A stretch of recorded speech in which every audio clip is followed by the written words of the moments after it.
अस्सलाम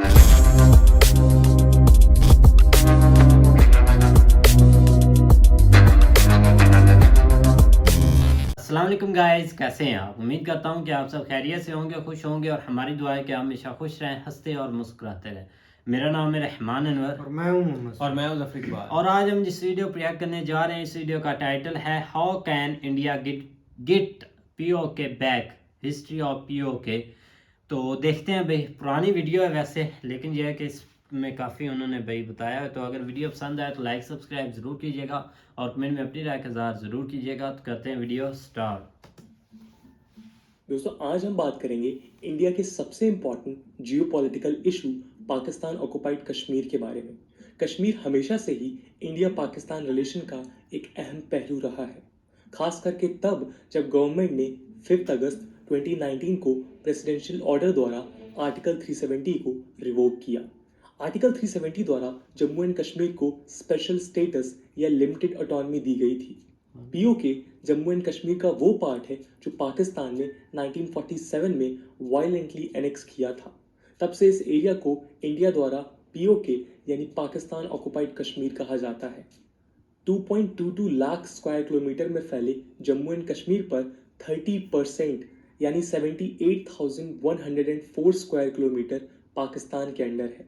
10% एरियाज यानी 37,555 square kilometre China के अंडर है और 60% एरिया इंडिया के अंडर है।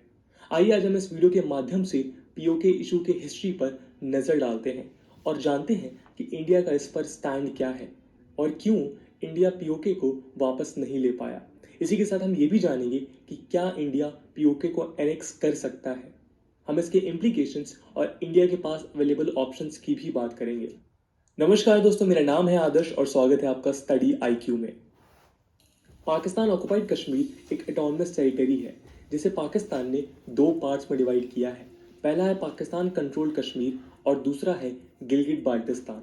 दोनों ही रीजन्स इंडिया के जम्मू एंड कश्मीर के एक्सटेंशंस हैं। पाकिस्तान कंट्रोल्ड कश्मीर 10 डिस्ट्रिक्ट्स में डिवाइडेड है। मुजफ्फराबाद इस रीजन का कैपिटल है जो झेलम रिवर की ट्रिब्यूटरी नीलम, जिसे इंडिया में किशनगंगा कहा जाता है, पर स्थित है। वहीं गिलगिट बाल्टिस्तान लगभग 65,000 स्क्वायर किलोमीटर में फैला है और पाकिस्तान कंट्रोल कश्मीर से 5 टाइम्स बड़ा है। गिलगिट बाल्टिस्तान फिलहाल 3 एडमिनिस्ट्रेटिव डिवीजन्स और 10 डिस्ट्रिक्ट्स में डिवाइडेड है। यहाँ पर 50 से ज़्यादा 7,000 मीटर एंड अबव वाले माउंटेन पीक्स हैं और वर्ल्ड के 3 longest glaciers outside polar regions पाए जाते हैं। 1947 में इंडिया के पार्टीशन के दौरान ब्रिटिश गवर्नमेंट ने अपनी पैरामाउंसी अबेंडन की। प्रिंसली स्टेट्स को 3 ऑप्शन दिए गए, इंडिया या पाकिस्तान ज्वाइन करें या फिर इंडिपेंडेंट रहे। जम्मू एंड कश्मीर के रूलर और वहाँ की पॉपुलेशन के बीच और जम्मू एंड कश्मीर का एक्सेशन कहाँ होना चाहिए, इस पर काफ़ी कॉन्फ्लिक्ट्स थे और कौन कहाँ जाना चाहता है इसको लेकर भी काफ़ी विवाद थे। कुछ हिस्टोरियंस के अनुसार महाराजा हरि सिंह ने पीजेंट्स पर प्यूनिटिव टैक्सेस इम्पोज करना शुरू किया था। इस टैक्स के खिलाफ लोकल रिवॉल्ट हुआ पर एडमिनिस्ट्रेशन ने उसे ब्रूटली सप्रेस किया। एडमिनिस्ट्रेशन के हाई हैंडेडनेस के कारण पूंछ में, जो वेस्ट पंजाब के रावलपिंडी डिवीजन को बॉर्डर करता है, वहां अपराइजिंग शुरू हो गई। उन्होंने ऑलमोस्ट पूरा डिस्ट्रिक्ट कंट्रोल कर लिया और अक्टूबर 3, 1947 को रावलपिंडी में प्रोविजनल गवर्नमेंट स्टैब्लिश किया। अक्टूबर 21 को एक अहम घटना घटी। नॉर्थ वेस्ट फ्रंटियर प्रोविंस के पाश्तून ट्राइब्स पाकिस्तान के सपोर्ट से जम्मू एंड कश्मीर को एनेक्स करने के लिए घुसे। उन्होंने मुजफ्फराबाद और बारामूला को कैप्चर किया, जो श्रीनगर से सिर्फ 32 किलोमीटर पर था। अक्टूबर 24 को महाराजा ने उस वक्त के होम मिनिस्टर सरदार वल्लभ भाई पटेल से मिलिट्री असिस्टेंस मांगी। पटेल ने रिस्पॉन्ड करते हुए कहा कि इंडिया उनकी मदद नहीं कर सकता जब तक वो इंडिया में एक्सीड नहीं करते। अक्टूबर 26 को महाराजा हरि सिंह ने इंस्ट्रूमेंट ऑफ एक्सेशन साइन कर दिया और जम्मू एंड कश्मीर को ऑफिशियली इंडिया में एक्सीड कर दिया। इंडिया को डिफेंस, एक्सटर्नल अफेयर्स और कम्युनिकेशन हैंडओवर किया गया। इंडिया ने इमीडिएटली ट्रूप्स श्रीनगर भेजी और इंडिया पाकिस्तान में जंग छिड़ गई और इंडियन फोर्सेस ने पाकिस्तानी सपोर्टेड फोर्सेस को बैकफुट पर ला दिया। 1 जनवरी 1948 को Indian prime minister Jawaharlal Nehru ने जम्मू एंड कश्मीर इशू को यूनाइटेड स्टेट्स में रेस किया। अप्रैल 1948 में यूनाइटेड नेशंस ने रेजोल्यूशन 47 पास किया। इस रेजोल्यूशन द्वारा पाकिस्तानी ट्रूप्स को जम्मू एंड कश्मीर से विड्रॉ करने के लिए कहा गया। सब्सिक्वेंटली इंडिया को मिनिमम ट्रूप्स का आदेश दिया गया और विड्रॉ के बाद प्लेबिसाइट होल्ड करने के लिए कहा गया। आपको बता दें कि प्लेबिसाइट उस प्रक्रिया को कहा जाता है जहां वोट्स के जरिए लोगों का किसी इंपॉर्टेंट चीज पर ओपिनियन लिया जाता है, लेकिन पाकिस्तान के नॉन विड्रॉल के कारण प्लेबिसाइट कभी हुआ ही नहीं।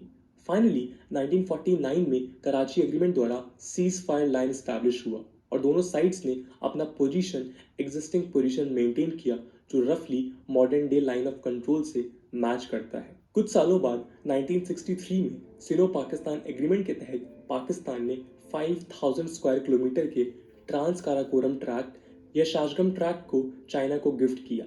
गिलगित बाल्टिस्तान के नॉर्थ वेस्ट में लोकेटेड शाक्सगम अब चाइना के शिनजियांग उइगुर ऑटोनॉमस रीजन का पार्ट बन गया है। इसके बाद 1972 में शिमला एग्रीमेंट द्वारा सीज फायर लाइन को officially line of control designate किया गया और दोनों कंट्रीज ने कश्मीर डिस्प्यूट बायलैटरली सॉल्व करने का डिसीजन लिया। फरवरी 22, 1994 को इंडियन पार्लियामेंट ने एक रेजोल्यूशन पास किया। State of Jammu and Kashmir has been, is and shall be an integral part of India. इसी के साथ इंडिया ने डिमांड किया कि Pakistan illegally occupied territories vacate कर दे। सितंबर 26, 2020 को यूएन जनरल असेंबली में इंडिया ने यही स्टैंड रिट्रेट किया और अपना फिजिकल ज्यूरिसडिक्शन एक्सटेंड करने की बात की, लेकिन रिसेंटली पाकिस्तान ने गिलगित बाल्टिस्तान को प्रोविजनल फिफ्थ प्रोविंस डिक्लेयर किया। ये यूएन रेजोल्यूशंस कराची एग्रीमेंट और शिमला एग्रीमेंट दोनों को वायलेट करता है।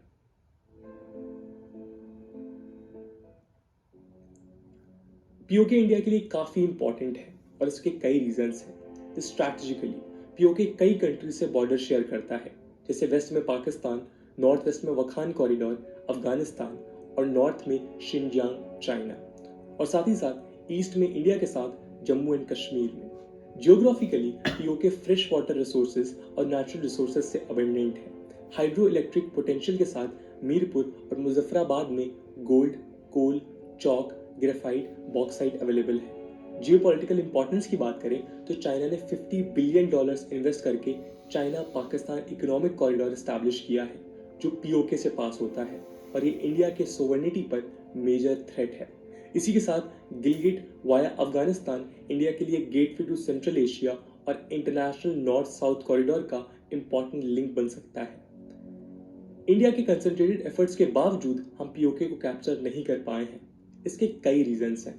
पीओके के माउंटेनियस टेरेन के कारण उसे एक्सेस करना डिफिकल्ट है। वहीं पाकिस्तानी टेरिटरीज लेस एलिवेशन पर होने के कारण इसे इजीली एक्सेस कर सकते हैं। इंडिया की प्राचीन काल से नो फर्स्ट अटैक पॉलिसी रही है और हर एक सरकार उस पर कायम रही है। बट हाँ, अगर पाकिस्तान कोई वॉर फ्रंट खोलता है तो फिर एक अच्छा मौका बन सकता है इंडिया के लिए पीओके वापस लेने का।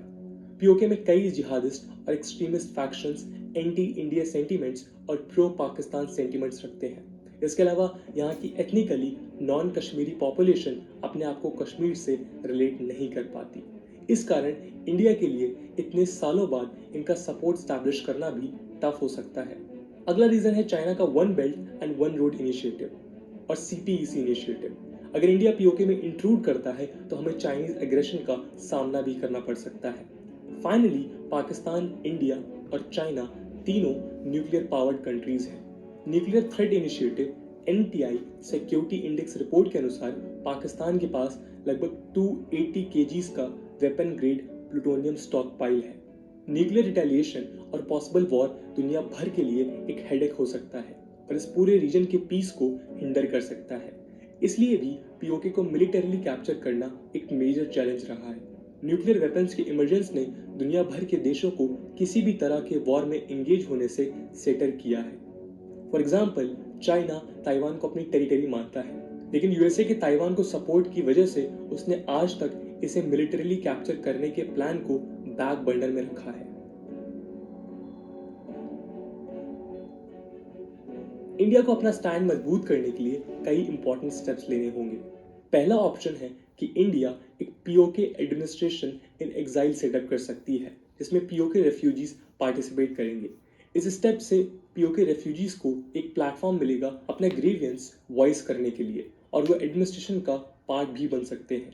पीओके की पॉपुलेशन ने कई बार पाकिस्तान के रिप्रेशन के बारे में आवाज़ उठाई है।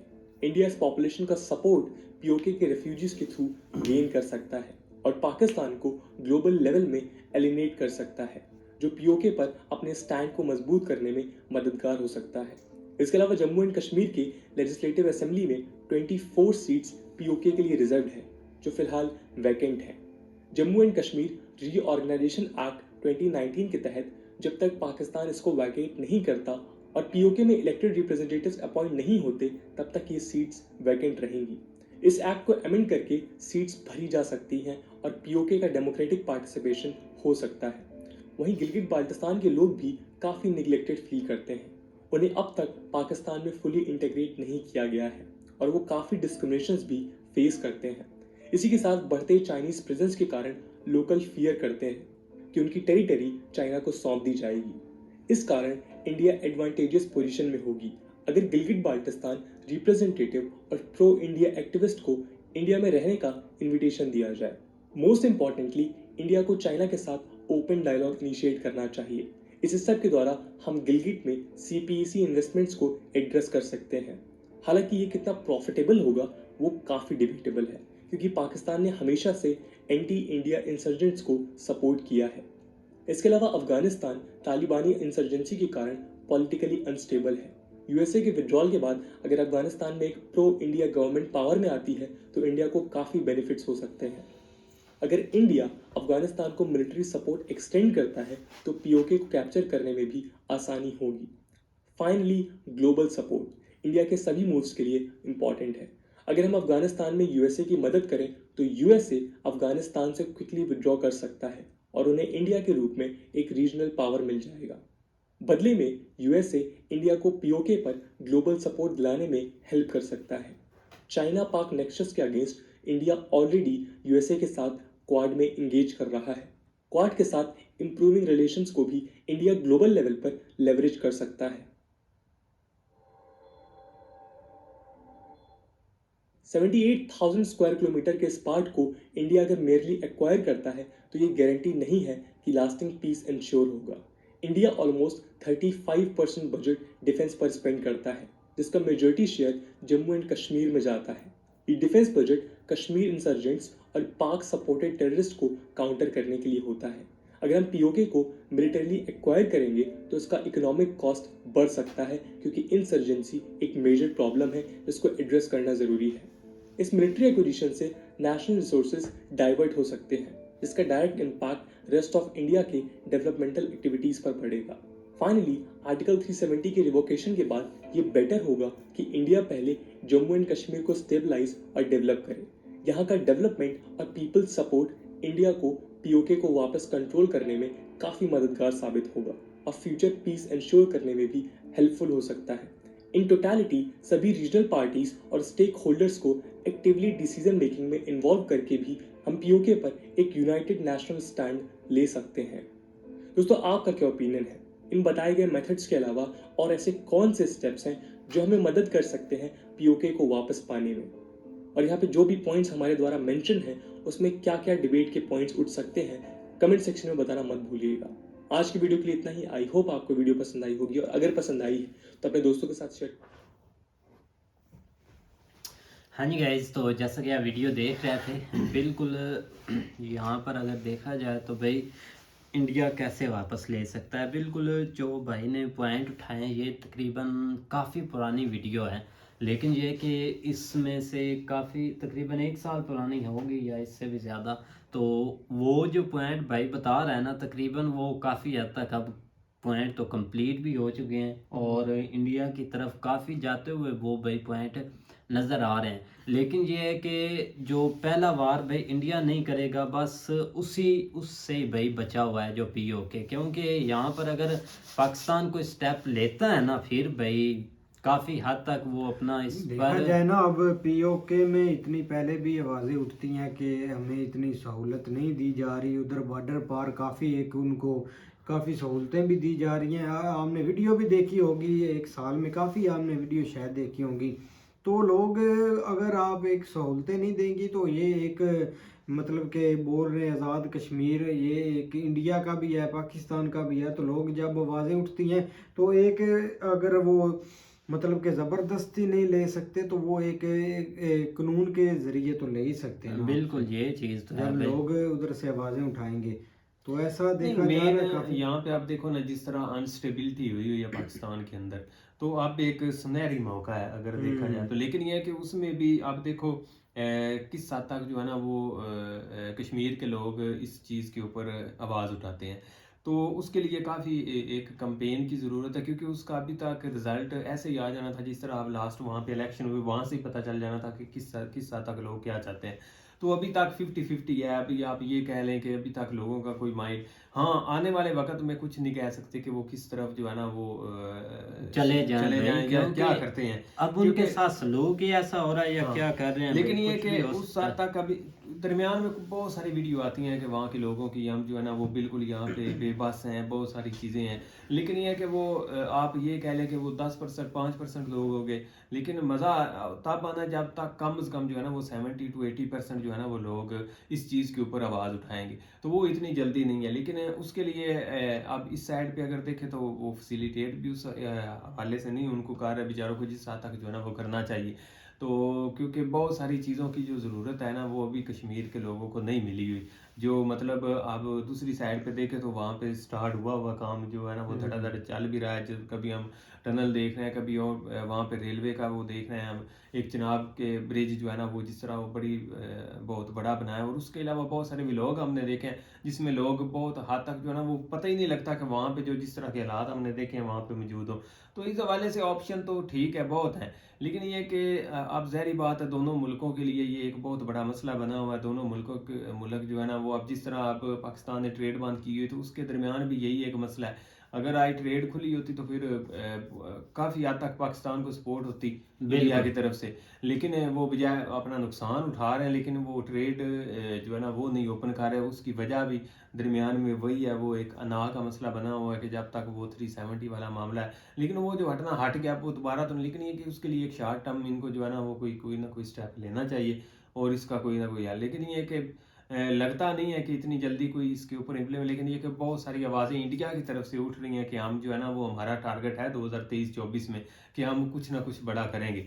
लेकिन हम भी देखेंगे अगर हमारे मुकद्दर में हुआ कि वो किस हद तक जो है ना वो जाते हैं या क्या इस चीज़ के, लेकिन मुझे लगता है कि अचानक ही कोई ना कोई ऐसा होगा कि जिसके ऊपर जो है ना वो फिर काम शुरू हो जाएगा। तो देखो इन्होंने हाथ पर हाथ ही रख कर हाँ बैठते जी, रहना क्योंकि है इस तरह बस। फोकस ही नहीं ना, फोकस इनको जिस तरह यही साइड आप देखो, आप इस साइड के ऊपर आपने कभी कोई एलओसी के ऊपर कोई फायरिंग नहीं, कोई वाकया नहीं सुना, कोई इस तरह का सीन नज़र नहीं है। उसकी रीज़न भी ये है कि इनके सारा फोकस जो है ना वो इस साइड के ऊपर हो गया हुआ है। बिल्कुल भाई, इधर लगे हुए हैं बस अपने जो हाथ हैं वो भर रहे हैं भाई सब के सब।